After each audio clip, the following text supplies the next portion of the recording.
Bulletin का बाकायदा आगाज करते हैं। बुलेटिन में सबसे पहले बात करते बढ़ते हुए डॉलर की। इंटरबैंक मार्केट में रुपए की बेकदरी जारी है। कारोबार के दौरान डॉलर की कदर में तीसरी बार इजाफा हो चुका है। डॉलर 61 पैसे महंगा होकर 159 रुपए 55 पैसे पर पहुंच गया। तमाम पिछले रिकॉर्ड्स तोड़ डाले हैं और तारीख की नई बुलंद तरीन सतह पर पहुंच चुका है। डॉलर की ऊंची उड़ान है और इंटरबैंक मार्केट में रुपए की बेकदरी ताहाल जारी है। कारोबार के दौरान डॉलर की कदर में तीसरी बार इजाफा देखने में आया है। डॉलर 61 पैसे महंगा होकर 159 रुपए 55 पैसे पर पहुंच चुका। तमाम पिछले रिकॉर्ड्स तोड़ डाले हैं जबकि नई बुलंद तरीन सतह पर पहुंच चुका है।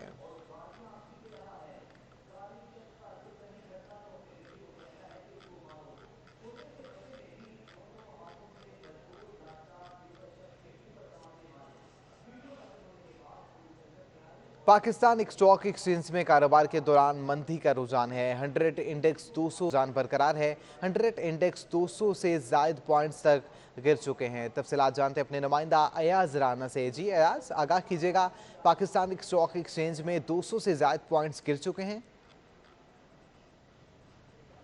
जी बिल्कुल, जैसे गुज़िश्ता दिन भी हमने देखा था कि मार्केट पे एक बहुत ज़्यादा प्रेशर था। बात आ रही है डॉलर को लेके, जो अनसर्टनिटी है वो इस वक्त देखी जा रही है। डॉलर जो है वो रुकने का नाम नहीं ले रहा, जिसकी वजह से हमने कल देखा मार्केट ने एक बार जो है वो 600 से ज़ायद पॉइंट्स भी है वो कम किए थे, लेकिन कल मार्केट जब क्लोज हुई थी तो उसमें 200 से ज़ायद पॉइंट्स की कमी थी। इस वक्त जब सुबह मार्केट हुई उसने मुस्बत आगाज़ लिया मामूली तौर पर, लेकिन उसके बाद से हमने देखा कि मार्केट के अंदर जो है वो प्रेशर नज़र आ रहा है। इस वक्त भी 233 से ज़ायद पॉइंट्स जो हैं वो मार्केट 100 इंडेक्स पे कम हो चुके हैं और 46,600 की सतह पर जो है वो इस वक्त 100 इंडेक्स ट्रेड करता हुआ हमको नज़र आ रहा है। बात वही आ रही है कि डॉलर की जो कीमतें हैं वो रुकने का नाम नहीं ले रही, जिसकी वजह से जो है वो सरमायाकार बहुत ज़्यादा मोहतात हमें नज़र आ रहे हैं। हमसे बात करने के लिए इस वक्त एक ब्रोकर मौजूद हैं जो कि जब्बार सरफराज। उनसे हम पूछेंगे कि आप कैसा देख रहे हैं मार्केट पे इम्पैक्ट डॉलर की कीमतें जो हैं। कल भी हमने देखा मार्केट जो है बहुत ज़्यादा प्रेशर में थी और आज भी प्रेशर नज़र आ रहा है, क्या वजूहात बन रही हैं? मेन जो मसला है वो यूएस डॉलर का। यूएस डॉलर जो है कल भी तकरीबन बढ़ गया था, काफ़ी ग्रेजुअली डे बाय डे बढ़ रहा है। आज भी तकरीबन 169-160 तक इंटरबैंक में काम हुआ है। तो इससे ये इसकी वजह से जो है जो हमारी जो इंपोर्ट का जो बिल्स है वो उसमें इजाफा हो रहा है और साथ साथ जो इकोनॉमी को नुकसान हो रहा है। और साथ अभी जो आपका जो ऑयल के जो प्राइसेस हैं उसकी भी समरी भेजी गई है। तो खदशा यही है कि जो ऑयल के जो प्राइसेस हैं वो भी रिवाइज़ करके दोबारा बढ़ सकते हैं। और साथ साथ जो 20 तारीख को है मॉनेटरी पॉलिसी है, जो उसमें भी खदशा ये जाहिर किया जाए कि इसमें तक 50 बेसिस से एक 100 बेसिस पॉइंट तक बढ़ सकते हैं। तो इसकी वजह से जो इन्वेस्टर है वो मोहतात हैं, अभी नई इन्वेस्टमेंट नहीं कर रहे, थोड़ा वेट कर रहे हैं कि ये जो पेट्रोल के प्राइसेस और जो मॉनेटरी पॉलिसी आ जाए इसके बाद जो है अपना डिसीजन लें। आपको लगता है जो इंटरनेशनल सिनेरियो भी कह रहे हैं कि अमेरिका की जानिब से भी जो लोहे का बहुत ज़्यादा तशवीश जाहिर की गई है अफगानिस्तान को लेके, तो इंटरनेशनली जो इन्वेस्टमेंट आ रही थी वो भी रुक गई है इसी वजह से? वो तो एक मार्केट जो है MSCI में जो है एमर्जिंग से फ्रंटियर में गई है, तो वो तो नवंबर 1 से तकरीबन इसकी एक्टिविटी स्टार्ट हो जाएगी। लेकिन मेन जो वजूहत है जो यूएस डॉलर जो है, ऑयल प्राइसेस और साथ साथ मॉनेटरी पॉलिसी है। उसके बाद ऑलरेडी जो है अभी जो 1 नवंबर से एक्टिविटी हो जाएगी, जो MSCI का जो है स्टार्ट हो जाएगा काम, तो उसके बाद जो इंशाल्लाह फिर हालात बेहतर हो जाएंगे। जैसा कि आज मार्केट भी इनका यही कहना है कि जो मार्केट पे मेन प्रेशर देखा जा रहा है वो डॉलर की सबसे बड़ी वजह बन रही है, जो कि 169 जो है वो इंटर बैंक से जो है उस पर चला गया और ओपन मार्केट में इस वक्त जो है वो डॉलर दस्तयाब नहीं, जो अगर दस्तयाब भी तो है वो 170 के करीब और इससे ज़ायद पे जो है अमाउंट में इस वक्त डॉलर मिल रहा है, जिसके बायस जो है मार्केट इस वक्त जो स्टॉक मार्केट है उसके अंदर जो सरमायाकार हैं वो बहुत ज़्यादा मोहतात हैं, क्योंकि रुपया जो है वो जो है उसकी वैल्यू कम होती जा रही है और जो कुछ ऐसा नज़र नहीं आ रहा है कि स्टेट बैंक या हुकूमत की जानिब से वो इंटरवीन करें और डॉलर की जो ये ऊंची उड़ान है उसको किसी तरीके से थाम सकें। जबकि बहुत से हमारे से जो बात करी गई है जिन ब्रोकर्स ने, उनका भी यही कहना है कि फौरी तौर पर जो है वो हुकूमत को और स्टेट बैंक को चाहिए कि वो इंटरवीन करके जो है इस डॉलर की प्राइस को रोके, ताकि जो हमारे बैरूनी कर्जे बढ़ जाते हैं एक तो उसके साथ साथ इसके साथ जो इन्फ्लेशन यानी जो महंगाई बढ़नी है उसके ऊपर भी फौरी कंट्रोल किया जाए। और साथ ही हुकूमत ने जहाँ ये चीज़ें कंट्रोल नहीं हो रही वहीं पे पेट्रोल पे भी प्राइसेस बढ़ाने की समरी मूव कर दी है, जो कि आज रात तक मुतवक्के है कि डॉलर जो ओवरऑल जो 10 रुपये की जो समरी मूव की गई है और उसके अंदर अगर प्राइस बढ़ जाते हैं तो इन्फ्लेशन यानी कि महंगाई मज़ीद और तेज़ी से बढ़ने का खदशा जाहिर किया जा रहा है, जिसके बाद उसके तमाम समरात जो हैं वो हम स्टॉक मार्केट पर भी नज़र आते हैं। जी अच्छा एयाज, ये भी आगाह कीजिएगा, जो मार्केट के माहिरीन हैं उनका क्या कहना है कि अगले चंद रोज मार्केट की क्या सूरत हाल रहेगी? देखिए, अगर यही सिचुएशन रही, ख़ास करके जो डॉलर के प्राइसेस हैं, अगर इसके अंदर कोई भी स्टेबिलिटी हमें नज़र नहीं आती और आज एक बार फिर इंटर बैंक में अगर डॉलर जो है 169.40 और 60 या 90 तक चला जाता है, तो उसके बाद हम यही देखेंगे कि जो सरमायाकार हैं वो मोहतात नज़र आएंगे। क्योंकि एक वो लोग भी इस जो है स्टॉक मार्केट के अंदर सरगर्म हमें नज़र आते हैं जो कि इंट्रा डे यानी कि जो डे बाई डे अपनी एक इन्वेस्टमेंट करते हैं और वो सुबह शेयर्स लेते हैं और शाम को बेच के निकलने की कोशिश करते हैं, तो उनको चार्म नज़र आता है कि वो मनी मार्केट की तरफ मूव कर जाते हैं और उनको वहाँ ज़्यादा जो है वो प्रॉफिट ही नज़र आता है कि उसके अंदर जो सुबह लगाएंगे और शाम को जो है वो यकीनन कुछ ना कुछ वो कुछ पैसे बना लेंगे, जिसकी वजह से उसमें भी देखा जाता है कि जो आज मार्केट है जैसे ही उसके अंदर हम देख रहे हैं कि जो वॉल्यूम्स यानी कि जो शेयर्स की खरीदो फरोख्त का जो वॉल्यूम है वो भी बहुत कम है। उसकी यही वजह है कि सब सरमायाकार इस वक्त मोहतात हैं। उनको यही लगता है कि आज स्टॉक मार्केट में या गुज़िश्ता आने वाले दिनों के अंदर जब तक डॉलर की कीमत नहीं थम जाती, जब तक जो है वो कहीं और इन्वेस्ट किया जाए और साथ ही जिस तरीके से मॉनेटरी पॉलिसी का ऐलान 20 तारीख को होना है उसको लेके भी लोग जो हैं वो मोहतात हो जाते हैं, क्योंकि फिर लगता यही है कि इस दफ़ा 50 बेसिस पॉइंट्स का जो है वो इजाफा किया जाएगा, लेकिन साथ साथ उसका जो इम्पैक्ट आएगा वो कि जो कंस्ट्रक्शन इंडस्ट्री है वो उसके ऊपर ख़ासकर सीमेंट सेक्टर है या स्टील सेक्टर है, अगर ये इसकी कीमत अगर स्टेट बैंक जो है अपनी अपनी शरह सूद बढ़ाता है तो यकीनन ये जो सेक्टर्स जो स्टॉक एक्सचेंज के अंदर लिस्टेड हैं उनके ऊपर एक प्रेशर नज़र आएगा, क्योंकि जो हाउसिंग की जो बात की जा रही थी कि हुकूमत की जानिब से उसकी वजह जो बनेगी उसके वजह से जो लोग देख रहे हैं कि उसके अंदर एक डेवलपमेंट की जब जाते हैं तो यकीनन ये दो ऐसे सेक्टर हैं जो स्टॉक एक्सचेंज के अंदर जो बड़ी कंपनीज़ हैं उनके जो शेयर्स हैं वो ज़्यादा फ़रोख्त होते हैं और उनके जब रिज़ल्ट आते हैं तो लोगों को डिविडेंड मिलता हुआ नज़र आता है, जिसके बायस जो है वो सरमायाकार जो हैं वो उनको एक एतमाद की फ़िज़ा नज़र आती है, तो वो यकीनन उसके अंदर जो है वो इन्वेस्ट करते हैं। लेकिन जहाँ ऐसी खबरें आनी शुरू हो जाती हैं कि जहाँ स्टेट बैंक जो है वो अपनी मॉनेटरी पॉलिसी का ऐलान करेगा, उसका बोर्ड बैठेगा और जो क्योंकि स्टॉक मार्केट के अंदर ख़बरों के ऊपर जो है वो काफ़ी नज़र रखी जाती है और एक ख़बर की वजह से जो हम देखते हैं कि मार्केट एकदम से जो है वो 300 से 400 पॉइंट जो है एकदम नीचे आ जाते हैं, तो उसकी यही वजह बनती है कि जो ये स्पेकुलेशंस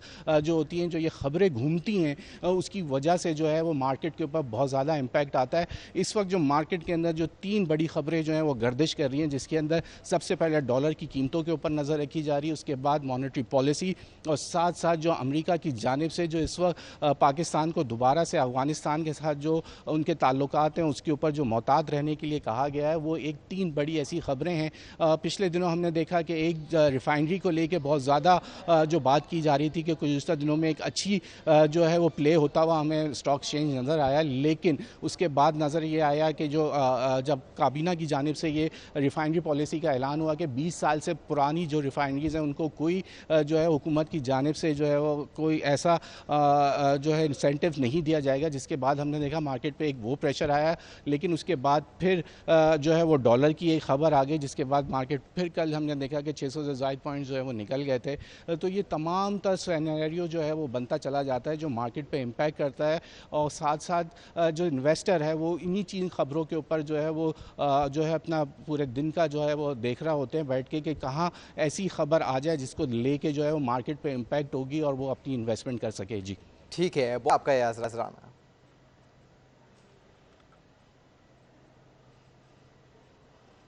डॉलर ने तमाम रिकॉर्ड्स तोड़ दिए हैं। इंटरबैंक में डॉलर 169 रुपये 55 पैसे की नई बुलंद तरीन सतह पर पहुंच गया। माहिर मौशियात मुजम्मिल असलम का कहना है कि आलमी मंडी में तमाम अशिया की कीमत बढ़ने से दरामदी बिल बढ़ रहा है। पाकिस्तान को तजारती खसारा कम करने के लिए बरामदात को बढ़ाना पड़ेगा। तफसीलात जानते हैं अपने नुमाइंदा अशरफ खान से, जो इस वक्त मुजम्मिल असलम के साथ मौजूद हैं। जी अशरफ, आगाह कीजिएगा। जी, जैसे कि डॉलर की ऊंची उड़ान का सिलसिला जारी है। आज भी कारोबार के दौरान डॉलर मजीद महंगा हो गया, नया रिकॉर्ड कायम कर दिया, 169 रुपये 55 पैसे पे पहुंच गया। डॉलर महंगा होने के कितने फ़ायदे और कितने नुकसान, उसके लिए जानने के लिए हमारे पास मौजूद हैं मुजम्मिल असलम जो माहिर मईशत हैं। उनसे जानते हैं कि क्या होने जा रहा है और किसका किस किस पे असर पड़ेगा। देखिए, पहले तो मैं आपको अशरफ एक बात बताऊं कि ये फ्लेक्सिबल एक्सचेंज रेट रिजीम में हम आ गए।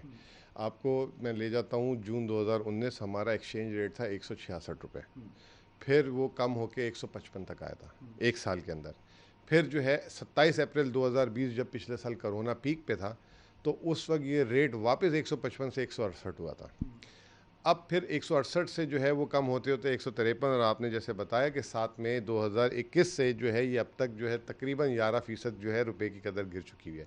ये 11% कोई तफरी में नहीं गिराई, इसके पीछे कुछ असरात हैं। एक तो ये कि हमारा तिजारती खसारा वो बढ़ा। अब तिजारती खसारा दो चीज़ों से बढ़ा, एक तो ये कि हजम बढ़ा तिजारत में, और दूसरा ये कि आलमी मार्केट में इस वक्त आग लगी हुई है हर चीज़ पे।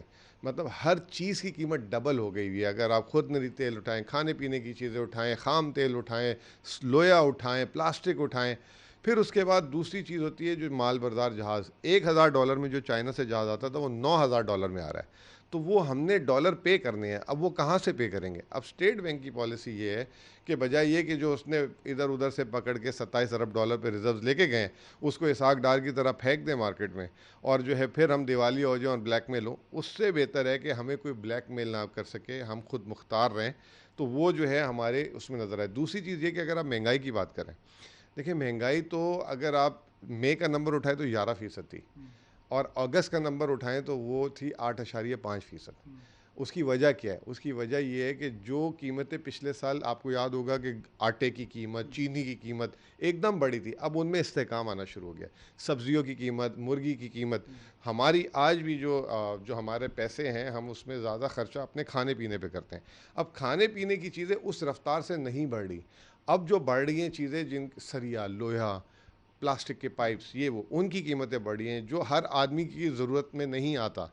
इस वक्त वो कंस्ट्रक्शन वाले रो रहे हैं, बड़े कारखाने वाले रो रहे हैं, लेकिन आम आदमी की जो चीज़ें हैं उसमें हुकूमत जो काफ़ी कोशिश कर रही है कि इस्तेहकाम ले। हालांकि वहाँ आलमी मार्केट में वहाँ पे बहुत ज़्यादा तेज़ी। जी, जैसे कि आपने सुना, कहा है कि आलमी सतह पे जो तमाम कमोडिटीज़ की कीमतें बढ़ रही हैं, और साथ में जो तिजारती खसारा है वो कम करने के लिए पाकिस्तान को बरामदात ठीक में। है, बहुत शुक्रिया आपका अशरफ खान।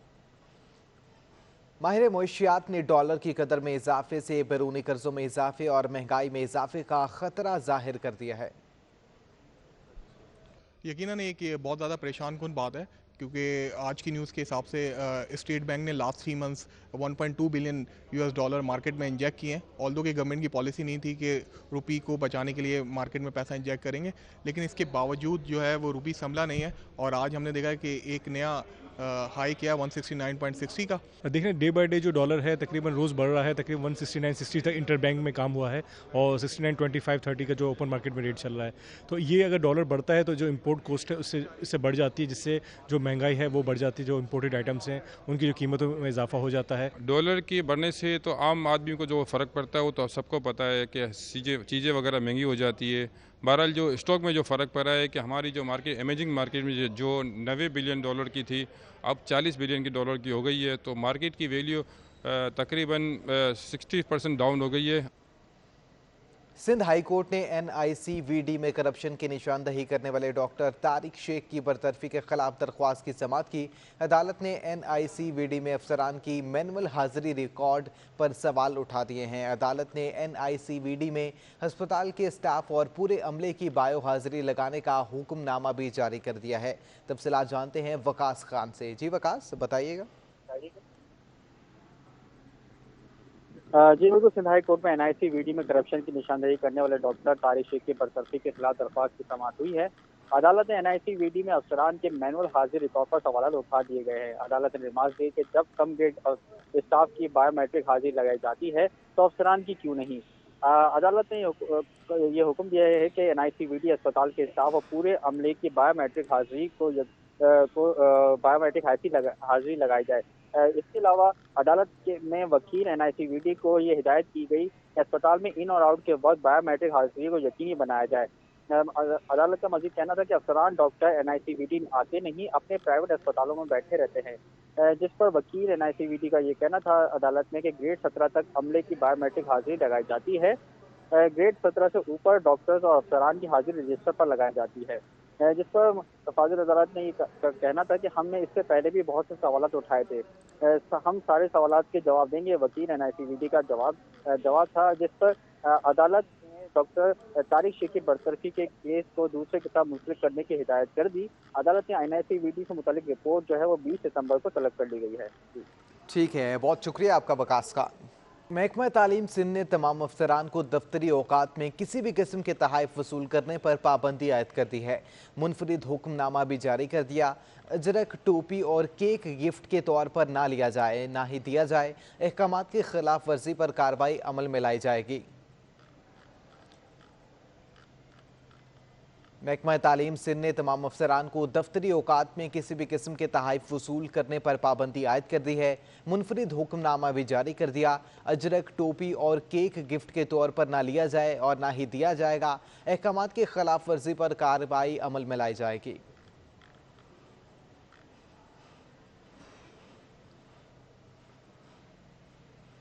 यकसा कौमी निसाब को सिंध ने मानने से इनकार कर दिया है। चीफ करिकुलम सिंध का कहना है कि पहली से 12वीं जमात तक के निसाब में तब्दीली ला चुके हैं। निसाब में सिंध के असल हीरोज़ और तारीखी विरसों को शामिल भी किया गया है, जबकि यकसा कौमी निज़ाम तालीम को सिंध ने मानने से इनकार कर दिया है। चीफ करिकुलम सिंध का कहना है कि पहली से 12वीं जमात तक के निसाब में तब्दीली ला चुके हैं। निसाब में सिंध के असल हीरोज़ और तारीखी विरसों को शामिल किया गया है। आपको अपडेट करें, यकसा कौमी निसाब को सिंध ने मानने से इनकार कर दिया है। मजीद क्या तहफ़्फ़ुज़ात ज़ाहिर किए जा रहे हैं, तफसीलात जानते हैं अपने नुमाइंदा एहसन चांडियो से। जी एहसन, आगाह कीजिएगा।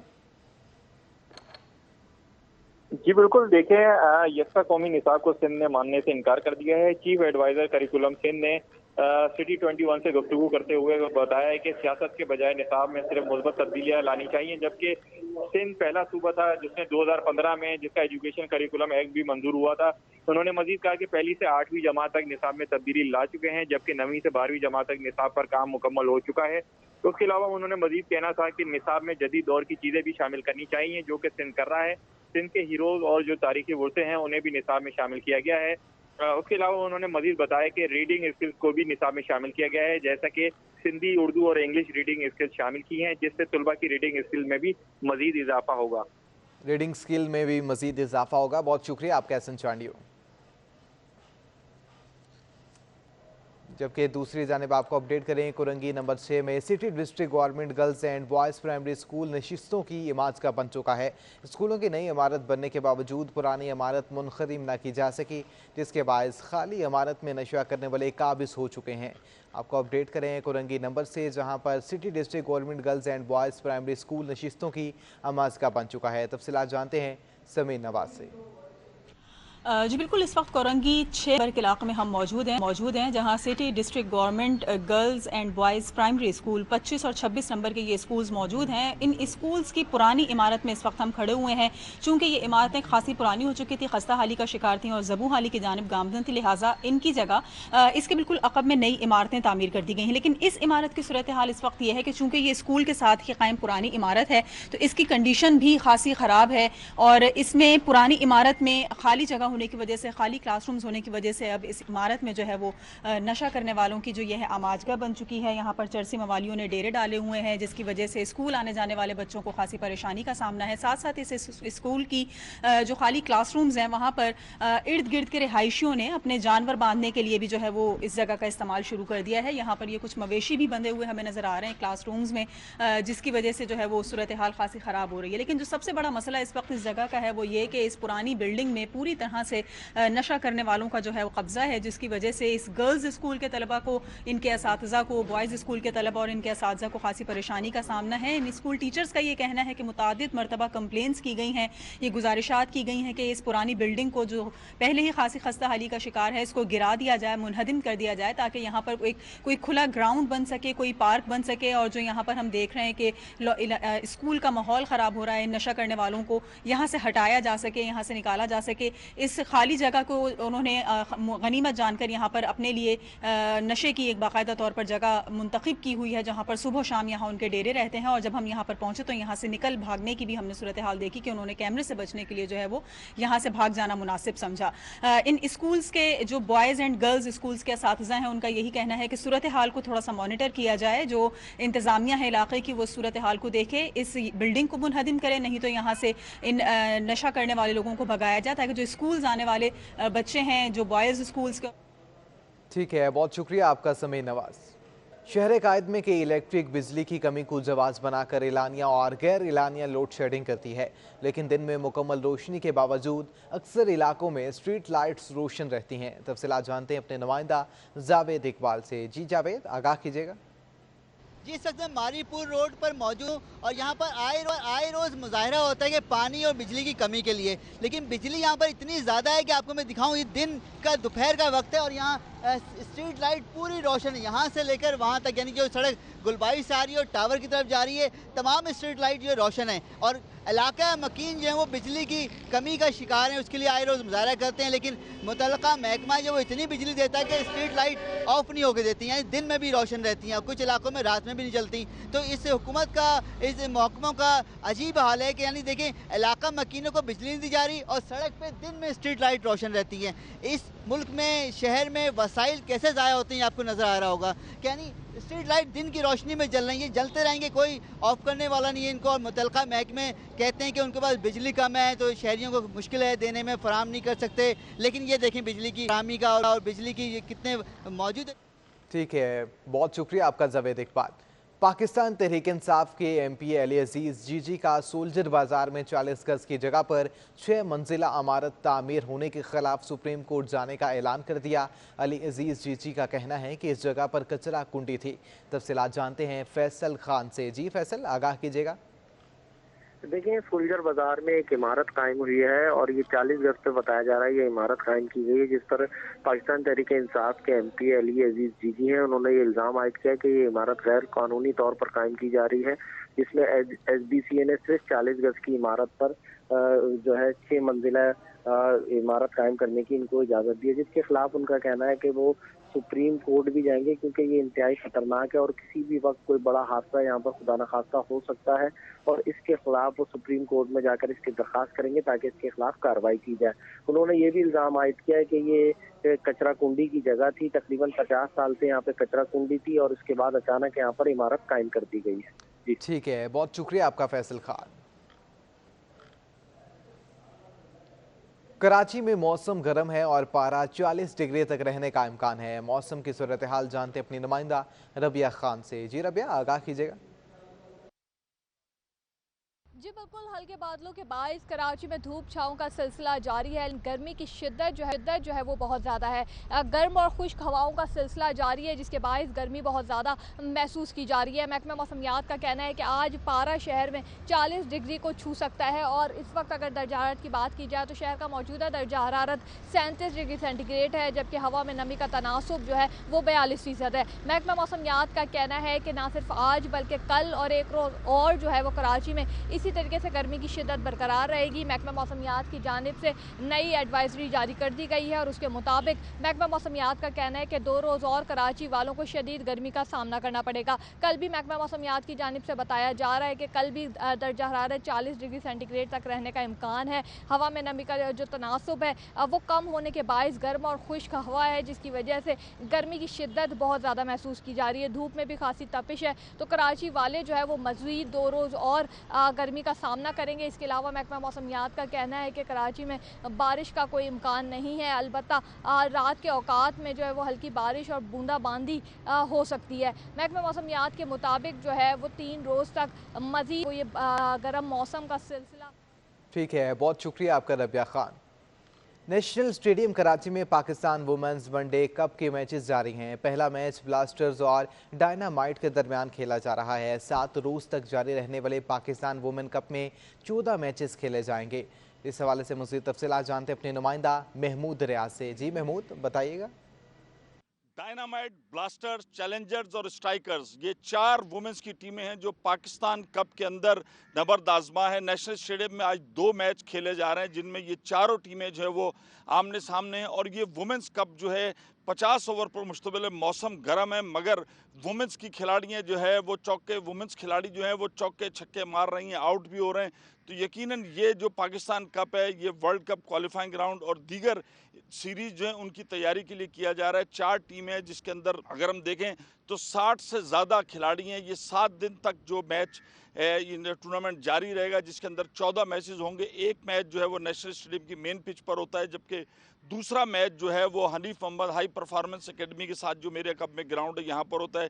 इस वक्त भी जो है वो मैचेस जारी हैं और 50 ओवर्स के मैच हैं, और कोचेस का यही कहना है कि इस मौसम के अंदर 50 ओवर्स के मैचेस रखे गए हैं ताकि वुमेंस क्रिकेटर जो है इसकी स्ट्रेंथ में इजाफा हो, इनको मैच प्रैक्टिस मिल सके और ज़्यादा से ज़्यादा मुश्किल हालात में ये प्रैक्टिस कर सकें ताकि इनका फिटनेस लेवल भी इंक्रीज़ हो।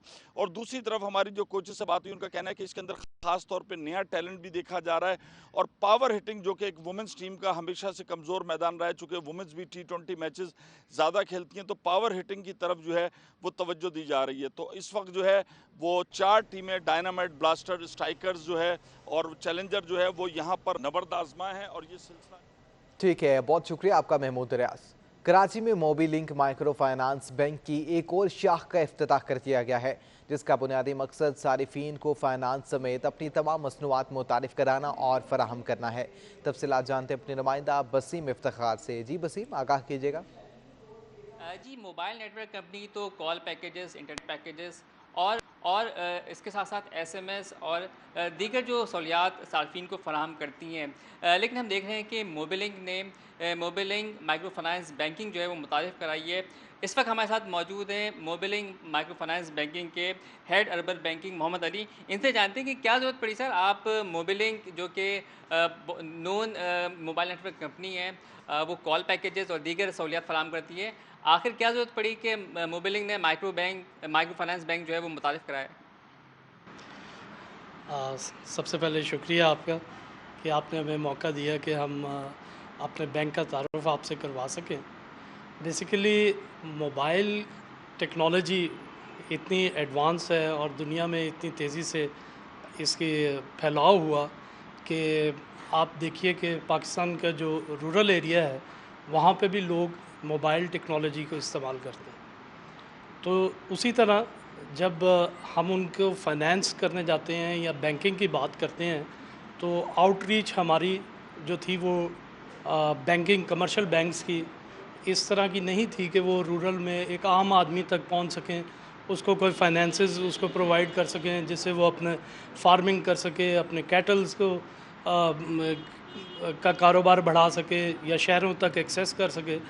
तो मोबिलिंक ने फिर ये फ़ैसला किया कि वो एक माइक्रो फाइनेंस बैंक लॉन्च करे जो कि टेक्नोलॉजी ड्रिवन हो, जो डिजिटली, क्योंकि वी वर ऑलरेडी इक्विप्ड, हमारे पास टेक्नोलॉजी थी, हमारे पास सोल्यूशंस थे, तो अब सिर्फ लोगों तक आउटरीच करने की ज़रूरत थी, जिसके लिए हमने मोबिलिंक माइक्रो फाइनेंस बैंक मुतारफ़ करवाया। और it's not a new bank, ये बेसिकली 10 ईयर्स से इस कंट्री में काम कर रहा है और ज़्यादातर क्योंकि मासेस को डील कर रहा था, आपको विजिबिलिटी शहरों में इस कदर इतनी नज़र नहीं आती थी, मगर अब नया सेगमेंट शुरू हुआ है अर्बन बैंकिंग का।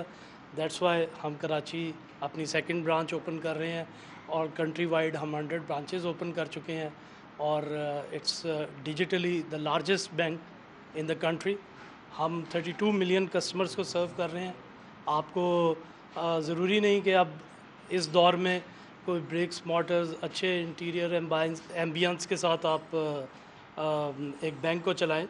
ये क्योंकि आप देखें दुनिया के बड़े बड़े कारोबार इस वक्त वो सब डिजिटली हैंडल हो रहे हैं और पैंडेमिक के बाद तो स्पेशली दुनिया की सबसे बड़ी जो कंपनी जो जिसके पास एक भी टैक्सी नहीं है वो उबर, आप जानते हैं, वो रन कर रही है।